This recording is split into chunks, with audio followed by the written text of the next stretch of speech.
Assalamu alaikum students, how are you all? I hope all of you are doing well. As you know, we just started our chapter number 8, data protection and security, from the previous lesson. So today we will learn the remaining topics from this chapter in this video lesson. So before watching this video lesson, kindly do grab your computer books and notebooks for notes. Here are the contents of today's lesson. Common modes of security threats. We will discuss about antivirus software, data protection principles, GDPR, GDPR infographics, and at the end of this video lesson, here will be an activity for you all. So first of all, we will discuss about common modes of security threats. So here we have the first one mode, which is unsecured websites. Each website offers content that attracts users. These users might also include hackers. They might hack these websites so that any personal data that innocent users provide to the website is redirected to the hackers. आपको पता ही होगा कि websites जो होती हैं वो secured भी होती हैं और अनसिक्योर्ड भी होती हैं. इसके बारे में आपको मैं जो फर्स्ट प्रिकॉशन बताऊंगी इससे रिलेटेड वो ये है कि जो सिक्योर्ड वेबसाइट्स होती हैं उनके एड्रेस के साथ ये आप देख सकते हैं स्क्रीन पे, ये लॉक मेंशन होता है, विच मीन्स कि ये सिक्योर्ड वेबसाइट्स हैं. इनमें कुछ रेलिवेंट कंटेंट आपको डिस्प्ले किया जाता है जो आपको अट्रैक्ट करता है. आपने देखा होगा पॉपअप एड्स आती हैं आपके पास, या फिर कुछ ऐसे लिंक्स आते हैं जिनको आप अनकॉन्शियसली जब टच करते हो तो आपकी स्क्रीन पे खुद ब खुद ओपन हो जाते हैं और सिस्टम आपका उनके कंट्रोल में चला जाता है. तो इसी टाइम में कुछ हैकर्स भी होते हैं जिन्होंने अपना कुछ प्रैंक्ड या कह लें ट्रैप्ड करने के लिए आपको कुछ इस तरह की चीज़ें बनाई होती हैं जो स्क्रीन पे डिस्प्ले होती हैं, ताकि आप जैसे ही उनको गलती से भी टच करें तो वो आपकी स्क्रीन पे डिस्प्ले हो जाए और फिर उसके बाद वो आपके सिस्टम को कंट्रोल कर सकें. तो वेबसाइट्स में आपने देखा होगा कुछ वेबसाइट्स ऐसी होती हैं जिसमें आप पर्सनल डाटा भी ऐड करते हो. फॉर एग्ज़ाम्पल अगर आप विज़िट कर रहे हो कुछ बैंकिंग की वेबसाइट्स को, या फिर कुछ आप ऑनलाइन शॉपिंग करने जा रहे हो, तो उसमें आपको अपना जो कार्ड नंबर है या जो अकाउंट नंबर है उसको ऐड करना पड़ता है विद पासवर्ड. तो ये जो बहुत ही एक प्राइवेट होता है, पर्सनल इन्फॉर्मेशन होती है जिसको आपको हिडन ही रखना होता है, क्योंकि अगर ये किसी और के हाथ में चला जाएगा तो वो उसको यूज़ कर सकते हैं. आपके जो अकाउंट में जितनी भी अमाउंट है उसको ट्रांसफ़र कर सकते हैं, तो आपके साथ कोई मिसहैप हो सकता है. तो अनसिक्योर्ड वेबसाइट जो हैं ये the first mode of security threat. Therefore, websites should maintain high security levels. Websites को चाहिए कि वो हाई सिक्योरिटी लेवल्स मेंशन करें, प्रिकॉशंस लें इनके लिए. And users should think twice before giving away personal information to anyone on the internet. Personal information के लिए सबसे पहले तो ये कि आपको खुद प्रिकॉशंस लेनी पड़ेंगी, आपको सेकंड थॉट देना पड़ेगा जब भी आप कोई पर्सनल इन्फॉर्मेशन किसी भी साइट पे एंटर करने जा रहे होंगे. ये इसलिए ज़रूरी है कि आप जिस पर बिलीव कर रहे हैं या जिस वेबसाइट को आप यूज़ कर रहे हैं, ज़रूरी नहीं है कि वो ओरिजिनल वेबसाइट हो. उस वेबसाइट के रेप्लिकास भी हो सकते हैं जस्ट फॉर ट्रैपिंग और for scamming with you. Second one is pirated softwares.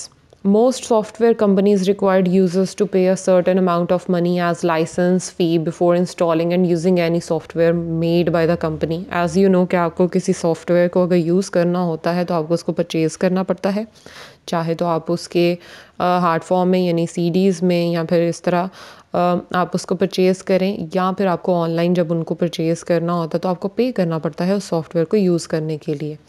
All right.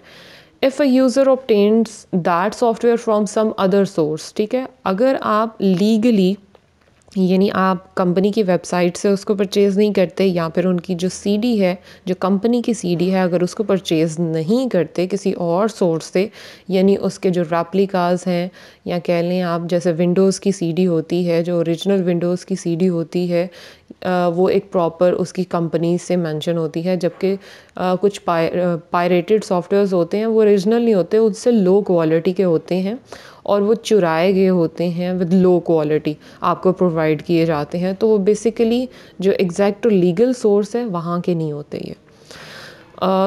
And starts using it without paying the licence fee. आप उसके लाइसेंस को परचेज़ नहीं करते, उसकी लाइसेंस फ़ी पे नहीं करते, तो आप उसको विदाउट पेइंग जब यूज़ करेंगे, so this is it is called software piracy. तो आप एक्चुअली सॉफ्टवेयर को चुरा रहे होते हैं, ठीक है, क्योंकि वो ओरिजिनल सॉफ्टवेयर नहीं होता।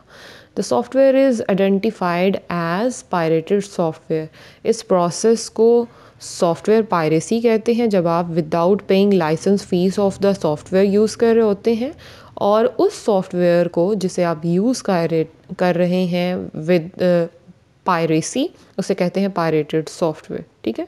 तो ये लो क्वालिटीज़ के होते हैं because these are the copies, basically not the original ones, or most of the time the computer used by such vendors are infected with viruses, which results in the viruses being transferred to the CD or DVD when the software is copied on them. तो जब आप copy करते हैं, एक तो ये low quality होते हैं, इनमें वायरसेस अटैच होते हैं और ये आपके सिस्टम को, आपकी वर्किंग को डिस्टर्ब करते हैं after some time.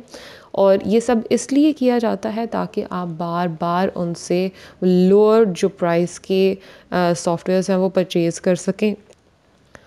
Okay, the next one is infected drives end devices.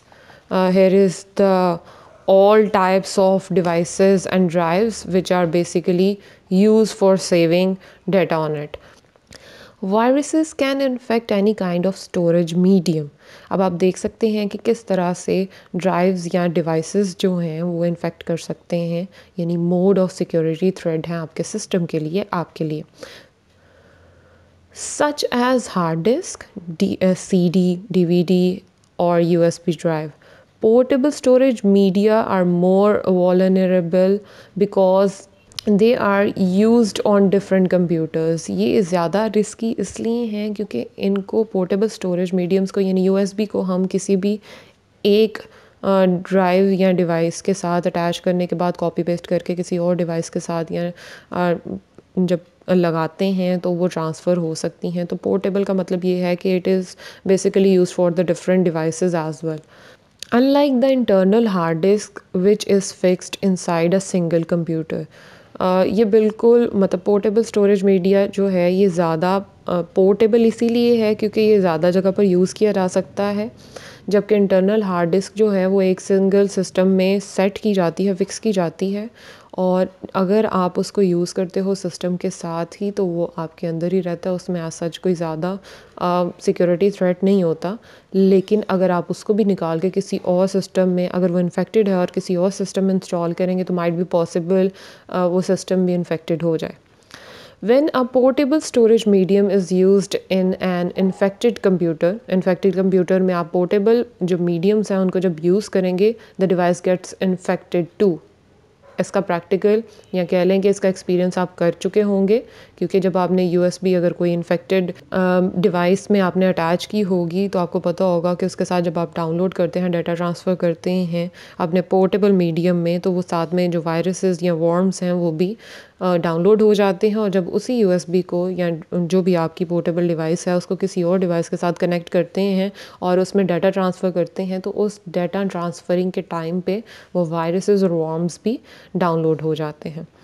All right, when the infected storage medium is used on an uninfected computer, the computer gets infected. ठीक है, पहले infected नहीं था, लेकिन जैसे ही आपने इन्फेक्टेड जो device है, जो पोर्टेबल मीडियम है, उसको अटैच किया है तो वो सिस्टम भी इन्फेक्टेड हो गया। We should avoid using portable storage devices from unknown sources and should install an antivirus program. सबसे पहले प्रिकॉशन ये है इस मोड के लिए कि आपको सिक्योरिटी पर्पसेस के लिए, यानी जो प्रिकॉशंस लेनी है उसमें क्या है कि आपको अननोन सोर्सेज पे, यानी जिस जगह से आपका कोई ताल्लुक़ नहीं है, रेलिवेंट सोर्स नहीं है, या फिर कोई इररेलेवेंट आपको सोर्स से ऑफ़र किया जा रहा है, तो आपको कभी भी उसको अपने सिस्टम के साथ अटैच नहीं करना, क्योंकि उससे आपके सिस्टम को हैक भी किया जा सकता है, इन्फेक्ट भी किया जा सकता है, प्रॉब्लमेटिक भी हो सकते हैं। काफ़ी सारे ऐसे मिसहैप्स हैं जो आपके साथ, आपके सिस्टम के साथ हो सकते हैं, तो आपको उसको उसके साथ बिल्कुल अटैच नहीं करना। And second thing is the most important thing is you have to install antivirus program in your system. Email attachments. The internet is the library of global information and also a very tricky place. Some internet users can circulate email messages that can cause harm to the computer systems and result in a loss of data. आपको पता है बहुत सारे email messages आते हैं, बहुत सारे emails आते हैं जो actually spam होते हैं. Spam means कि वो आपको basically आपसे कोई connection नहीं होता, relevant नहीं होते, लेकिन आपको send किए जाते हैं सिर्फ इसलिए कि आप by chance या अनकॉन्शियसली उसको टच कर लें बाय मिस्टेक, और जैसे ही आप उसको ओपन करें तो वो जो उसके साथ जितनी भी अटैचमेंट्स होती हैं उसमें ईमेल में जितना भी डाटा आया होता है जिसको ऑटोमेटिकली डाउनलोड कर लेता है आपका सिस्टम, तो उसके साथ वायरसेस के कोड्स भी अटैच होते हैं जिनको डाउनलोड कर लिया जाता है आपके सिस्टम के अंदर, और वो आपको प्रॉब्लम कर सकते हैं, डाटा लॉस कर सकते हैं आपके सिस्टम से. This happens when innocent users click on email attachments that contain viruses. ठीक है, सिंपली आपको सिर्फ जब आप उसको टच करते हो तो वो वायरसेस भी ईमेल अटैचमेंट्स के साथ डाउनलोड हो जाते हैं.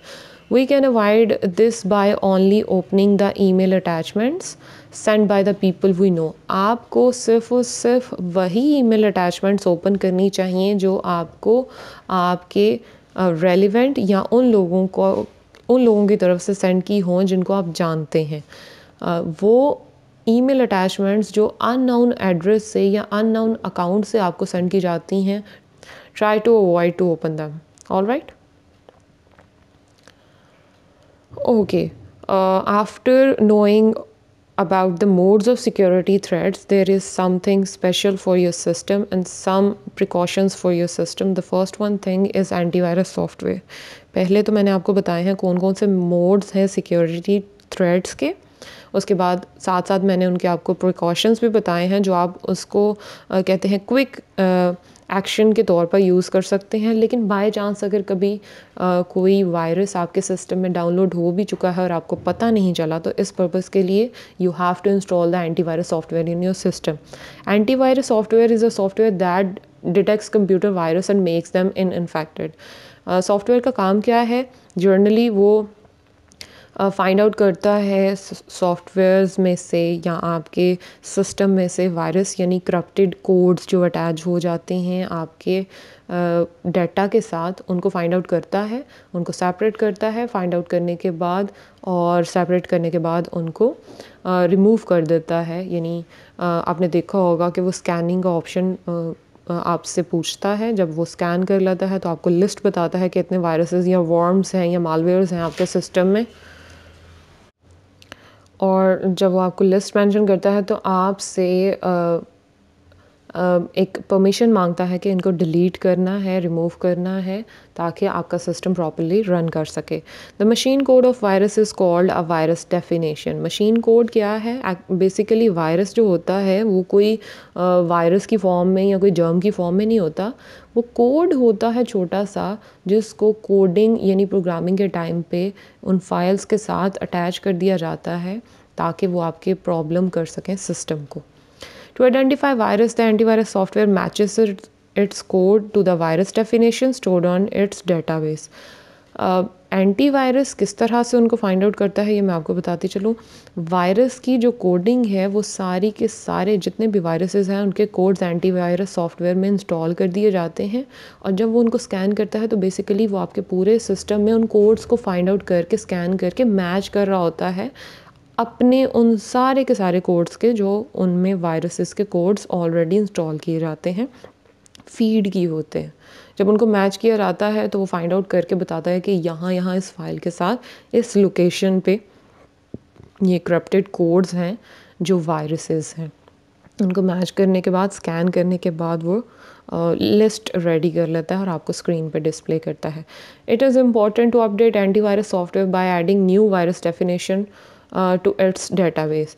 अब इस एंटीवायरस सॉफ्टवेयर को अपडेट करना बहुत ज़रूरी है, क्योंकि बेसिकली मार्केट में day by day new viruses जो हैं, न्यू कोडिंग्स जो वायरसेस की हैं वो इंट्रोड्यूस करवाई जाती हैं स्ट्रॉन्ग वे में आपके सिस्टम को हैक करने के लिए। तो जैसे आप सिस्टम में एंटीवायरस सॉफ्टवेयर को अपडेट करेंगे तो वो न्यू कोड्स ऑलरेडी कंपनी की तरफ से उसमें इंस्टॉल कर दिए जाएंगे, फीड कर दिए जाएंगे, और जब दोबारा से अगर कोई उस कोड से मैच करता हुआ कोड आपके सिस्टम में पाया जाएगा तो वो उसको ईजिली फाइंड आउट करके रिमूव कर सकेगा आपके सिस्टम को फ्रीली वर्क करने के लिए सिक्योर्ड वे में। Okay, there are some protection principles, data protection principles over here. यहाँ पर 8 प्रिंसिपल्स हैं डाटा प्रोटेक्शन के जो एक्चुअली GDPR से रिलेटेड हैं।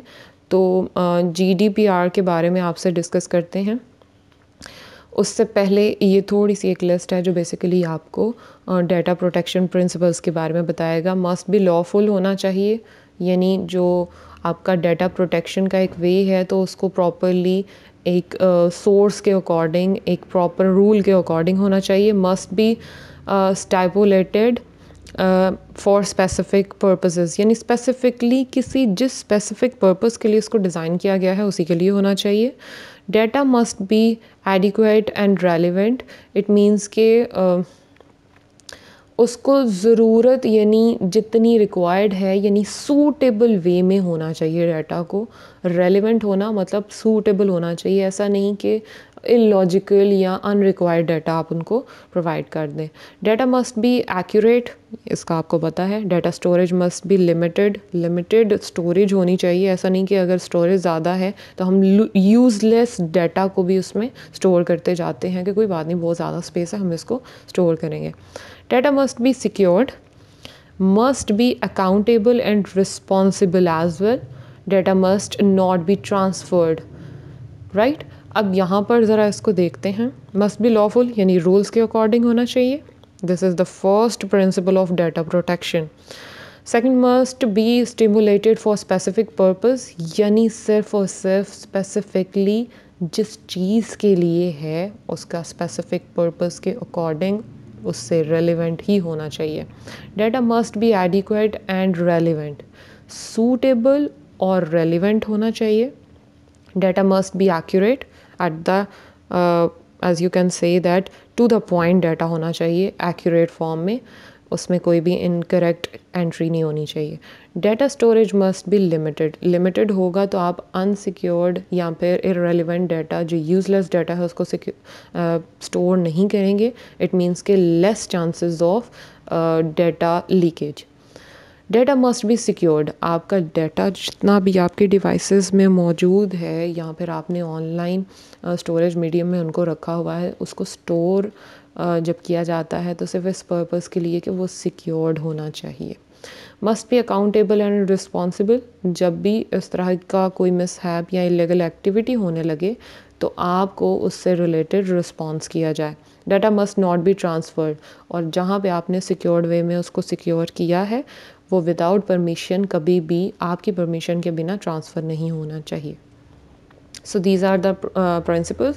Now we will discuss another term which is actually GDPR, Journal Data Protection Regulation.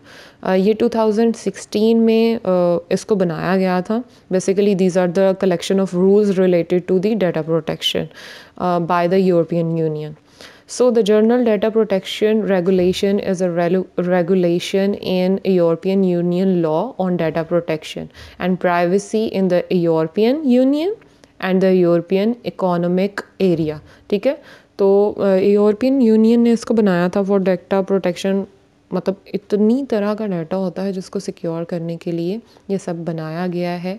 इस rules and regulations का पूरा एक प्रॉपर बनाया गया है इसको, ताकि लोग इजीली फ्रीली डाटा को सिक्योर कर सकें और ट्रांसफ़र कर सकें। उनको कोई भी विदाउट एनी फियर वो अपना फ्रीली वर्किंग कर सकें। उनको ये कोई डर ना हो कि उनका डाटा जो है वो चुराया जा सकता है या मिसहैप के लिए यूज़ किया जा सकता है। So here is the GDPR infographics. All right. What is needed? ये सब ज़रूरतें हैं। What's the market maturity level? Then you have your practical steps जो आपको करने हैं. So first of all, know your data. आपको पता होना चाहिए कि आपका डाटा जो आपको चाहिए, यानी जो आपकी ज़रूरत है, सिर्फ उसी से रेलिवेंट आपको नॉलेज ढूंढने के लिए या जो आपकी इन्फॉर्मेशन है आपको पता होना चाहिए. ऐसा नहीं कि without any information, without knowing the data, you have just started to find out about the data. 40% are considering tools for data mapping. Alright, 40% जो हैं टूल्स हैं वो डाटा को मैपअप यानी फाइंड आउट करने के लिए, ट्रैकअप करने के लिए डाटा को 40% टूल्स प्रोवाइड किए गए हैं. सो आपको क्या करना है? Practical step, create your GDPR glossary and data map. आपको एक प्रॉपर मैप बनाना है किस तरह से अपने मोबाइल या डिवाइस से, through mail, through online storage, through your location और any else device. All right, manage consent. All right, आपको पता होना चाहिए कि क्या क्या आपका जो डाटा है उसको किस वे में या किन रूल्स के अकॉर्डिंग सिक्योर किया जा रहा है. 57% have yet to decide how to ensure consent. लोगों को मार्केट में एक्चुअली 57% लोग हैं सिर्फ पता है कि कॉन्सेंट कैसे की जाएगी, किस तरह से इस चीज़ से रिलेटेड इंफॉर्मेशन रखी जाएगी. So for that purpose you have to build the GDPR data hub. ये सारी की सारी डिवाइसेस और सारी की सारी जो इन्फॉर्मेशन है, शेयरिंग पाथ है, लोकेशन है, ये आपको एज अ हब यानी सिर्फ सिंगल पर्सन से कनेक्ट करनी है. The next thing is protect your data. You have to protect your data by 2020. Enterprise use of data masking with increase to 40% from 10 in 2016. जब start हुआ था 2016 में तो ये 10% था, लेकिन by the year of 2020 it is increased up to 40%. कि किस तरह से आपके डाटा को प्रोटेक्ट करना है फ्रॉम इलीगल एक्टिविटीज़ और from illegal sources. For that purpose you have to establish privacy by design. You have to design your own privacy. The next thing is drive accountability. 35% are appointing a data protection officer and 16% multiple DPOs. इसके लिए, checking के लिए, accountability के लिए 35% data protection officers appoint किए गए हैं, 16% multiple DPOs हैं, डिस्ट्रिक्ट जो पुलिस ऑफिसर्स हैं उनको specially data protection, online data protection के लिए हायर किया गया है. So you have to foster data stewardship. Actually ये यूरोपियन यूनियन से रिलेटेड आपको बता रही हूँ, इसका बेसिक टर्म कि वहाँ पर अप्लाई किया जा रहा है, लेकिन पाकिस्तान में भी इसको इंट्रोड्यूस करवाया जा रहा है day by day after facing the different consequences on internet. Respect the right of the data subject. 77% of citizens would apply for their access rights once GDPR comes into effect. जैसे ही GDPR effectively work करना start किया गया, 77% citizens ने इसके लिए apply किया. So you can see that how many people are basically have to secure their data according to some rules. Open your data with data services. You have to open your data by the services offered to you. So that's all for today. Here is the activity for you. Read page number 100 till 102. And after that, you have to solve your worksheet carefully and send it back to me for your checking and marking. Thank you so much. Allah Hafiz.